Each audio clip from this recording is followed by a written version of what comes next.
سید الانبیاء والمرسلین وعلی آلہ واصحابہ اجمعین اما بعد فاعوذ باللہ من الشیطان الرجیم بسم اللہ الرحمن الرحیم ما کان محمد ابا احد من رجالکم ولکن رسول اللہ وخاتم النبیین آمنت باللہ صدق اللہ مولانا العظیم وبلغنا رسولہ النبی الکریم الامین ونحن علی ذلک لمن الشاہدین والشاکرین والحمد للہ رب العالمین ان اللہ وملائکتہ یصلون علی النبی یا ایہا الذین آمنوا صلوا علیہ وسلموا تسلیما الصلاۃ والسلام علیک یا سیدی یا رسول اللہ وعلی آلک واصحابک یا حبیب اللہ الصلاۃ والسلام علیک یا رحمۃ للعالمین وعلی آلک واصحابک یا جد الحسن والحسین الصلاۃ والسلام علیک یا شفیع المذنبین وعلی آلک واصحابک یا رحمۃ للعالمین مولایا صلی وسلم دائما ابدا علی حبیبک خیر الخلق کلہم محمد سید الکونین والثقلین والفریقین من عرب ومن عجم یا رب صلی وسلم دائما ابدا علی حبیبک خیر الخلق کلہم۔ اللہ تبارک و تعالی جل جلالہ وعم نوالہ وعظم شانہ واتم برہانہ وجل ذکرہ وعز اسمہ کی حمد و ثنا اور حضور سرور کائنات مفخر موجودات زینت بزم کائنات دستگیر جہاں غم گسار زماں سید سروراں سیاہ لامکاں قائد المرسلین خاتم النبیین احمد مجتبیٰ جناب حضرت محمد مصطفیٰ صلی اللہ علیہ وبارک وسلم آپ کی بارگاہ بے کسبنا میں گلہائے عقیدت پیش کرنے کے بعد رب ذوالجلال کے فضل اور اس کی توفیق سے ہم سب کو آج ایک بار پھر نماز جمعۃ المبارک اور اس اجتماع جمعۃ المبارک میں شرکت کی سعادت حاصل ہو رہی ہے۔ پاک پروردگار سے دعا کرتا ہوں اللہ ہم سب کی حاضری کو اپنے دربار میں قبول فرمائے۔ خالق کائنات جل جلالہ ہم سب کو قرآن و سنت سمجھنے سمجھانے سننے سنانے اور بالخصوص اللہ ہم سب کو اس پہ عمل کرنے کی توفیق عطا فرمائے۔ ماہ اور رمضان مبارک کا عشرہ رحمت ہے اور آج اس کا پہلا جمعۃ المبارک ہے۔ اللہ کریم سے یہ بھی دعا کریں گے کہ رب ذوالجلال امت مسلمہ کی ساری مشکلات کو آسان فرمائے اور کرونا وائرس اور یہ جو بھی معاملہ بنا ہوا ہے یہ جیسا بھی سلسلہ ہے اللہ کریم اپنے حبیب کے صدقے اسے رفع دفع فرمائے اور امت مسلمہ کو اس کا کھویا ہوا وقار پھر سے عطا فرمائے۔ ارادہ تو تھا خاتون جنت حضرت سیدہ فاطمہ زہرا سلام اللہ علیہا آپ کی بارگاہ میں کچھ خراج عقیدت پیش کرنے کا، لیکن کچھ حالیہ معاملات اور کچھ ملکی معاملات اور اس کے ساتھ ساتھ ہماری حکومت پاکستان کا اس مشکل گھڑی میں اور ایسے ماحول میں کہ جس ماحول میں ہر انسان اپنے معاملات زندگی سے پریشان ہے، ایسے حالات میں حکومت کے اندر قادیانیوں مرزائیوں اور ان جیسے ختم نبوت کے منکرین کو راستہ دینا، سپیس دینا اور ان کو عزت دینا اور اس کے علاوہ باقی جتنے بھی ہماری کمیشنز ہیں یا باقی جتنے معاملات ہیں اس میں ان لوگوں کو اپنے پاس بلا کے پروٹوکول دینا، یہ بھی ایک بہت بڑا المیہ ہے۔ بجائے اس کے کہ موجودہ حالات کے اوپر توجہ دی جاتی یا لوگوں کے معاملات کو دیکھا جاتا تو ایسے عالم میں مرزائیوں قادیانیوں کے حوالے سے معاملے کو اٹھانا اور پھر وزیروں مشیروں کا اس کی تردید کرنا، یہ بھی ایک امت مسلمہ کے لیے بہت بڑا المیہ ہے۔ اللہ کا شکر ہے، اللہ کا فضل ہے، ہم گاہے بگاہے عقیدہ ختم نبوت پہ بات کرتے رہتے ہیں، اور میں اکثر آپ کے سامنے یہ بات عرض کرتا رہتا ہوں کہ جس بندے کا ختم نبوت پہ ایمان نہیں، اس بندے کی نماز نماز ہی نہیں، اور اس بندے کا روزہ روزہ ہی نہیں،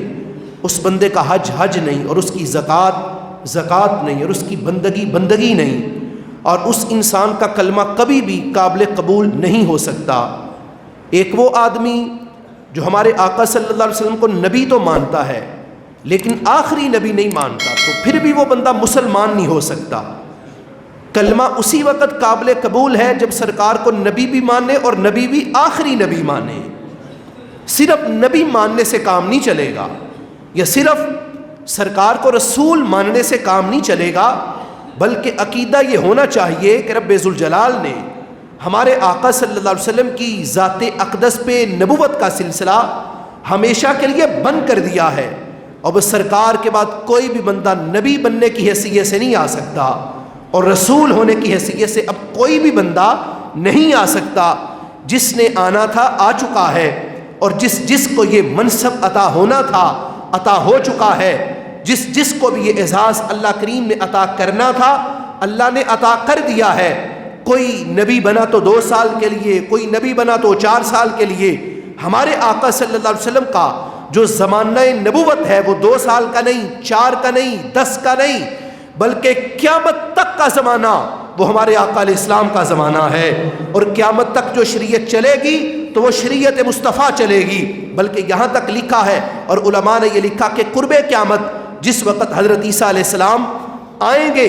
آ کر جس وقت لوگوں کو تبلیغ کریں گے، پیغام دیں گے، تو اس وقت بھی کلمہ ان کا یہ نہیں ہوگا لا الہ الا اللہ عیسیٰ رسول اللہ، کلمہ وہ یہ نہیں بتائیں گے، بلکہ ان کے آنے کے بعد بھی کلمہ یہی ہوگا لا الہ الا اللہ محمد الرسول اللہ صلی اللہ علیہ وسلم۔ اس کا سیدھا سیدھا مطلب یہ بنتا ہے کہ رسول اکرم نور مجسم شفیع معظم صلی اللہ علیہ وسلم، آپ کی ذات اقدس رب ذوالجلال نے ختم نبوت کا تاج ہمارے آقا صلی اللہ علیہ وسلم کے سر انور پہ قیامت تک کے لیے سجا دیا ہے۔ ہم یہاں پہ اعلان کر رہے ہیں، اے لوگوں یاد رکھو رسول اکرم نور مجسم شفیع معظم صلی اللہ علیہ وسلم کی ذات اقدس، سرکار کی ذات کل بھی آخری تھی، سرکار کی ذات آج بھی آخری ہے، اور سرکار کی ذات کے ہوتے ہوئے اگر مرزا قادیانی یا اس جیسا کوئی بھی ملعون سرکار کی ختم نبوت کے ہوتے ہوئے اپنے نبی ہونے کا اعلان کرے، چاہے وہ خود کو ذلی نبی کہے، چاہے وہ بروزی نبی کہے، یا جیسا بھی نبی کہے، تو اس بندے کی عمر کو نہیں دیکھا جائے گا، اور اس بندے کی جھکی ہوئی کمر کو بھی نہیں دیکھا جائے گا، اور نہ ہی اس بندے کی سفید داڑھی کو دیکھا جائے گا، بلکہ صرف یہ دیکھیں گے کہ سرکار کی ختم نبوت تسلیم کرتا ہے کہ نہیں کرتا۔ اگر نہیں کرتا تو اس بندے کا دائرہ اسلام سے کوئی تعلق نہیں، اور اگر وہ بندہ سرکار کی ختم نبوت کو مانتا ہے، اللہ اس بندے کو دنیا میں بھی عزت دے گا، اللہ قیامت کے دن بھی برکتیں عطا فرمائے گا۔ آپ دیکھیں جنگ یمامہ جس وقت لڑی گئی، اور اس سرکار کی ختم نبوت کے لیے سرکار کے صحابہ نے کیا کچھ کیا، آج ہمارے حکمرانوں کو یہ ہوش ہی نہیں کہ ہم نے کرنا کیا ہے، ہم نے کس کو اپنے پاس بٹھانا ہے، ہم نے کس سے کیا بات کرنی ہے۔ آپ دیکھیں جنگ یمامہ جو خالصتاً سرکار کی ختم نبوت کے لیے لڑی گئی، امیر المؤمنین خلیفہ بلا فصل تاجدار صداقت حضرت سیدنا صدیق اکبر رضی اللہ تعالیٰ عنہ، آپ کا زمانہ اقدس تھا۔ میں رات بھی نماز تراویح کے بعد جو درس قرآن ہوتا ہے میں اس میں بھی آپ کے سامنے عرض کر رہا تھا، حضرت سیدنا صدیق اکبر رضی اللہ تعالیٰ عنہ ان کو اللہ نے ایسے ہی نبیوں کے بعد ساری کائنات سے بڑھ کے رتبہ عطا نہیں کیا، کوئی بات ہے تو عطا کیا ہے، اس کے پیچھے ایک وجہ ہے کہ رب ذوالجلال نے حضرت سیدنا صدیق اکبر رضی اللہ تعالیٰ عنہ ان کو جو مقام بخشا۔ آپ دیکھیں ہمارے آقا صلی اللہ علیہ وسلم کی ظاہری زندگی، جب آپ ابھی ظاہری حیات میں زندہ تھے، آپ تاریخ پڑھیے اور سیرت کی کتب پڑھیے، ہمارے آقا صلی اللہ علیہ وسلم ایک دن مسجد نبوی میں بیٹھے ہوئے تھے کہ مسیلمہ کذاب آ گیا۔ ہمارے آقا صلی اللہ علیہ وسلم کی ظاہری زندگی کی بات کر رہا ہوں۔ سرکار اپنی مسجد نبوی پاک مدینہ طیبہ، اس میں سرکار بیٹھے ہیں، ادھر سے کون آ گیا؟ مسیلمہ کذاب آ گیا۔ آ کر کیا کہتا ہے؟ آ کے کہتا ہے حضرت بات یہ ہے، میں کلمہ آپ کا پڑھوں گا، دین آپ کا مانوں گا، قرآن آپ کا مانوں گا، جو آپ کہیں گے میں سب کچھ تسلیم کروں گا، لیکن میری ایک چھوٹی سی آپ شرط قبول کر لیں، سب کچھ آپ کا، کلمہ پڑھوں گا ابھی سب کے سامنے، میں آپ کے نبی ہونے کا اعلان بھی کروں گا، میں آپ کو رسول بھی مانوں گا، رسول پر حق مانوں گا، آپ کے قرآن کو، آپ کی کتاب کو، آپ کے دین کو، سب کو میں سچا مانوں گا، لیکن ایک میری چھوٹی سی شرط ہے، وہ مان لیں۔ تو ہمارے آقا صلی اللہ علیہ وسلم جو کہ نظر نبوت رکھتے ہیں، سرکار نے پوچھا کون سی شرط ہے، کیا ڈیمانڈ ہے؟ تو آگے سے کہتا ہے شرط یہ ہے کہ جس وقت آپ دنیا سے چلے جائیں، آپ کے دنیا سے جانے کے بعد سارا نظام میرا ہوگا، فیصلہ میرا ہوگا، جو کروں گا میں کروں گا، اور جو بھی ہوگا سب کچھ میرے ہاتھوں میں ہوگا۔ اسے پتہ نہیں تھا کہ کہہ کس کو رہا ہے۔ ہمارے آقا صلی اللہ علیہ وسلم کو، جن کے ہاتھوں میں رب ذوالجلال نے جنت کے دروازوں کی چابیاں بھی رکھی ہیں، سرکار سے کہہ رہا ہے کہ جب آپ دنیا سے چلے جائیں تو نظام میرا، سب کچھ میرا۔ اتفاق یہ ہوا کہ اس وقت ہمارے آقا صلی اللہ علیہ وسلم کے ہاتھوں میں، سرکار کے ہاتھ میں اس وقت اتفاق سے کھجور کے پتوں کی ایک چھوٹی سی چھڑی تھی ہمارے آقا علیہ السلام کے ہاتھ میں۔ سرکار نے اس کی طرف اشارہ کر کے کہا کہ تم نے تو مجھ سے پورا نظام مانگ لیا۔ سرکار کہنے لگے میں تو تمہیں یہ چھوٹی سی چھڑی بھی دینے کے لیے تیار نہیں، پورا نظام تو پورا نظام رہا، میں تو تمہیں یہ چھوٹی سی چھڑی بھی نہیں دیتا، نظام تو نظام رہا۔ اور پھر کیوں ایسا کہا؟ یہاں پہ بھی باقاعدہ بحث کی گئی کہ سرکار نے یہ جواب کیوں دیا؟ اس لیے دیا کیونکہ میری اور آپ کی نظر سے بندہ چھپ سکتا ہے کہ اس کی حقیقت کیا ہے، لیکن نبیوں کے سلطان کی نظر سے تو کوئی نہیں چھپ سکتا کہ اس کی حقیقت کیا ہے، اس کا ماضی کیا ہے، اس کا مستقبل کیا ہے۔ سرکار تو سب کچھ جانتے ہیں، اللہ کے فضل سے جانتے ہیں، اللہ کی عطا سے جانتے ہیں۔ تو ہمارے آقا صلی اللہ علیہ وسلم، آپ نے اسے کہا کہ میں یہ نہیں دیتا۔ اب وہ شخص وہاں سے اٹھا، اپنے علاقے یمامہ پہنچا، اور یمامہ پہنچ کر اس کی بدبختی کہ اس نے جا کے نبوت کا اعلان کر دیا۔ اس نے لوگوں سے کہا کہ لوگوں، جیسے حضرت محمد مصطفیٰ صلی اللہ علیہ وسلم جیسے وہ نبی ہیں ویسے میں بھی نبی ہوں، جیسے ان کو نبی مانتے ہو ویسے مجھے بھی نبی مانو، ویسے میرا بھی کلمہ پڑھو معاذ اللہ۔ یہ مسیلمہ نے کہا، سرکار کی زندگی میں کہا۔ اور جس وقت یہ منکرین ختم نبوت کا فتنہ جس وقت زور پکڑنے لگا، اتفاق سے ہمارے آقا صلی اللہ علیہ وسلم، آپ کی زندگی کے بالکل آخری ایام تھے، سرکار کا وصال ہو گیا، سرکار دنیا سے چلے گئے، وصال ہوا۔ اب ادھر وہ فتنہ پورے زور و شور سے سر اٹھا رہا ہے، ادھر حضرت صدیق اکبر رضی اللہ تعالیٰ عنہ، آپ نے بھی خلافت سنبھال لی، آپ خلیفہ بن گئے، اور خلیفہ بننے کے بعد آپ نے سب سے پہلے حضرت خالد بن ولید، جن کا لقب ہے سیف اللہ، اللہ کی تلوار، ان کی قیادت میں حضرت ابوبکر صدیق رضی اللہ تعالیٰ عنہ، انہوں نے سب سے پہلے ایک لشکر روانہ کیا۔ لشکر کہاں پہنچا؟ کہا جاؤ یمامہ پہنچو، علاقے کا نام ہے یمامہ۔ حضرت ابوبکر بولے تو کہا یمامہ پہنچو اور جا کر جو بھی تمہیں سرکار کی ختم نبوت کا منکر ملے اسی وقت اس کا سر اتار دو، اور کوئی کمپرومائز نہ کرو۔ یہ نہ دیکھنا کہ نمازی ہے، یہ نہ دیکھنا کہ حاجی ہے، یہ نہ دیکھنا کہ بہت بڑا متقی ہے، بس یہ دیکھنا کہ ختم نبوت کو مانتا ہے کہ نہیں مانتا۔ مانتا ہے تو ٹھیک، اگر نہیں مانتا تو سر اتار دینا۔ جس وقت حضرت صدیق اکبر رضی اللہ تعالیٰ عنہ، آپ کا بھیجا ہوا لشکر یمامہ پہنچا، جہاد ہوا، اور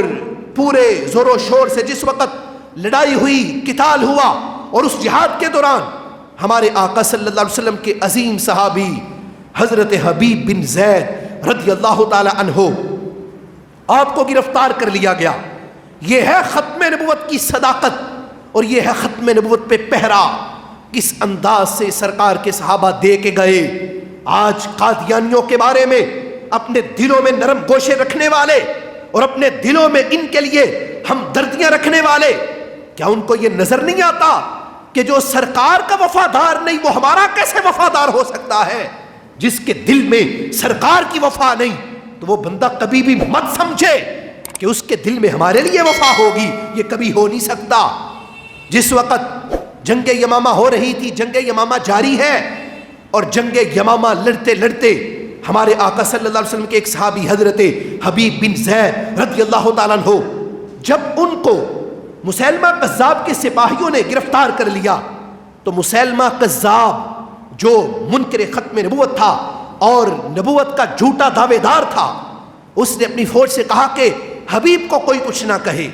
سنیے گا ایمان تازہ ہوگا. اس نے کہا کہ حبیب کو کوئی کچھ نہ کہے، میں اس سے کوئی بات کرنا چاہتا ہوں. دیکھو سرکار کے صحابہ کا عشق دیکھو. جس وقت حضرت حبیب بیڑیوں میں قید ہیں، مسیلمہ آ گیا، آ کے وہ مسیلمہ سرکار کے صحابی حضرت حبیب سے پوچھتا ہے عربی میں، کہتا ہے اتشہد ان محمد رسول اللہ صلی اللہ علیہ وسلم، کیا یہ گواہی دیتے ہو، کیا یہ مانتے ہو کہ حضرت محمد مصطفیٰ صلی اللہ علیہ وسلم اللہ کے نبی ہیں، اللہ کے رسول ہیں، کیا یہ گواہی دیتے ہو؟ تو حضرت حبیب صحابی رسول بولے، سینے پہ ہاتھ رکھ کے کہا نعم انا اشہد، ہاں میں گواہی دیتا ہوں، ہاں میں مانتا ہوں، ہاں میں اعلان کرتا ہوں، میں اپنے نبی کو نبی مانتا ہوں، اور صرف نبی نہیں مانتا بلکہ میں اپنے نبی کو آخری نبی مانتا ہوں اور نبیوں کا نبی مانتا ہوں، سارے رسولوں کا نبی بھی مانتا ہوں. جب اس نے سرکار کے بارے میں پوچھ لیا، اب اس نے تھوڑا سا جملہ چینج کیا، جملہ بدلا، اور جملہ بدل کے حضرت حبیب سے پوچھتا ہے اتشہد انی رسول اللہ معاذ اللہ، کہتا ہے کہ کیا میرے بارے میں بھی گواہی دیتے ہو کہ میں بھی نبی ہوں؟ کیا یہ بھی گواہی دیتے ہو؟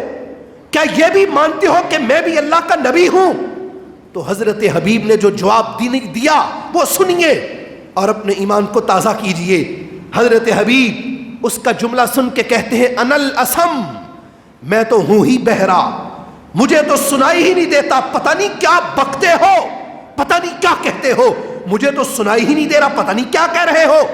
اسے لگا واقعی نہیں سنا ہوگا، نہیں سمجھ آئی ہوگی. اس نے دوبارہ پوچھا اور دوبارہ پوچھ کے اس نے کہا اتشہد ان محمد رسول اللہ،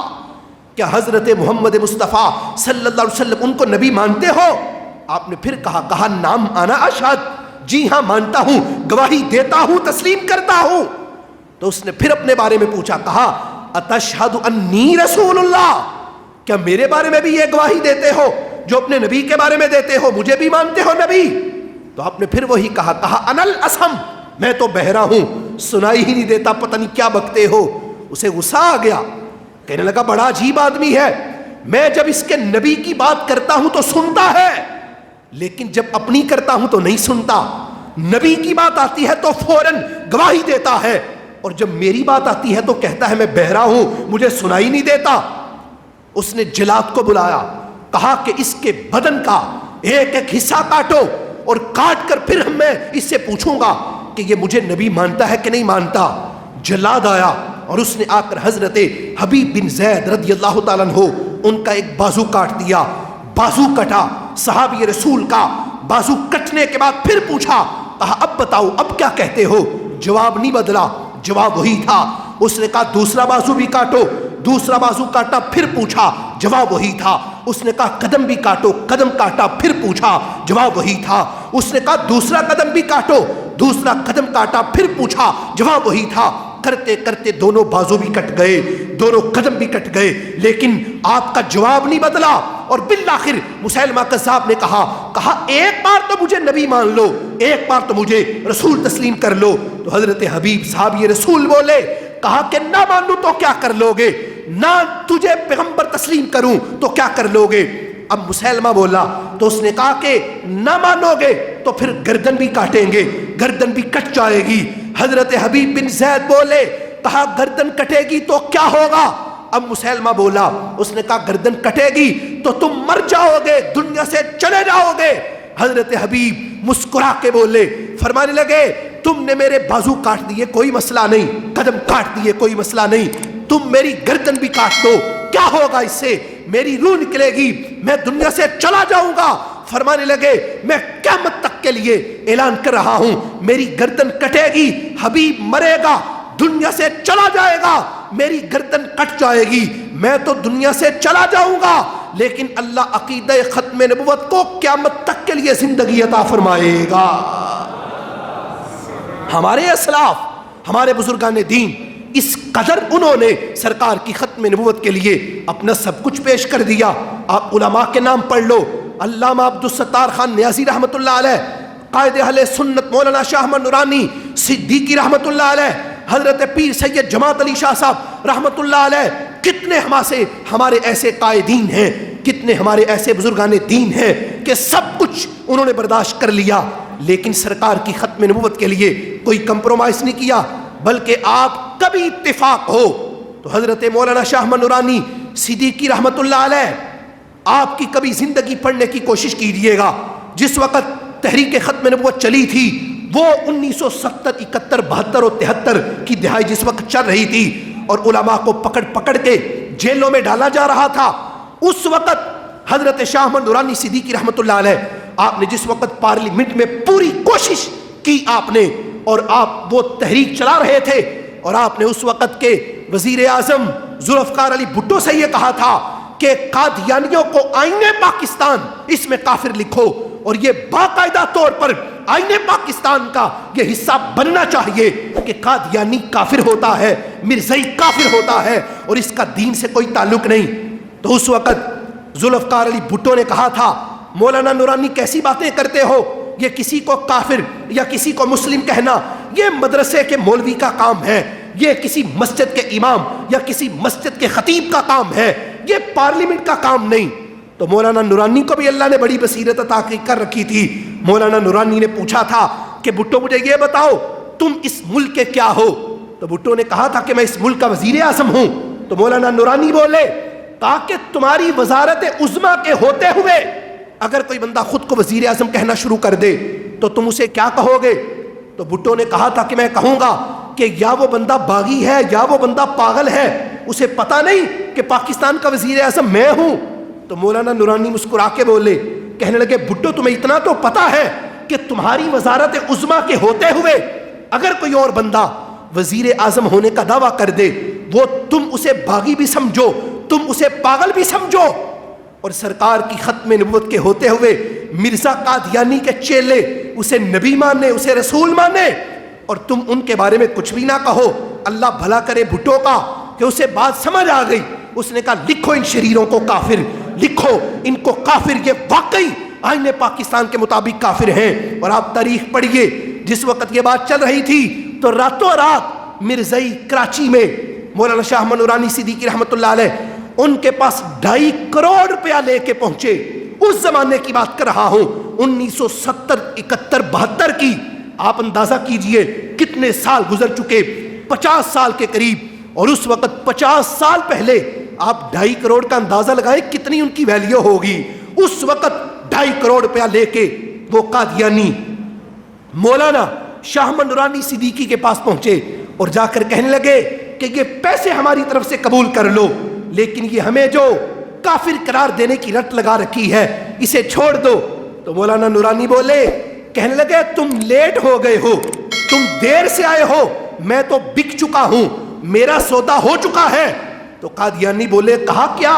اس سے زیادہ پیسے کسی نے دیے ہیں یا اس سے زیادہ پیسے تمہیں کہیں سے ملے ہیں؟ ہم تمہیں اور دے دیتے ہیں۔ تو مولانا نورانی بولے، فرمانے لگا تم غلط سمجھے ہو، تمہارے آنے سے پہلے میرا سودا بازار مصطفیٰ میں ہو چکا ہے۔ میں ان